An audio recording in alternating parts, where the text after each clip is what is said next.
ngayon, ang gagawin natin is mag-unready. Amoy Floren. Since ngayon, may makeup ako, before ako maligo, kailangan ko muna gumamit ng cleansing oil. Ang ganda na product na to kasi may meltdown niya talaga. See? Naano niya kagad yung mga makeup ko. Tapos, nagmamicellar water na ako. Wipe out yung makeup. See? Tanggal na tanggal, guys. Tapos na ako maligo. Ngayon, sa face skincare naman. Facial wash.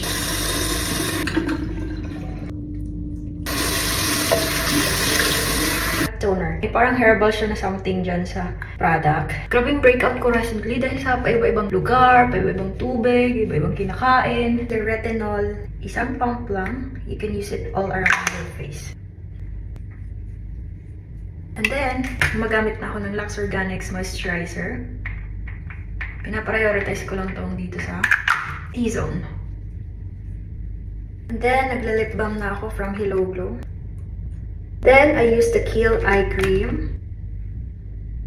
And then, lastly, before ako matulog, nagpipimple treatment ako from Lux Organics. Doon sa area na maraming pimples. And then, magbublower na ako ng buhok and then matutulog na.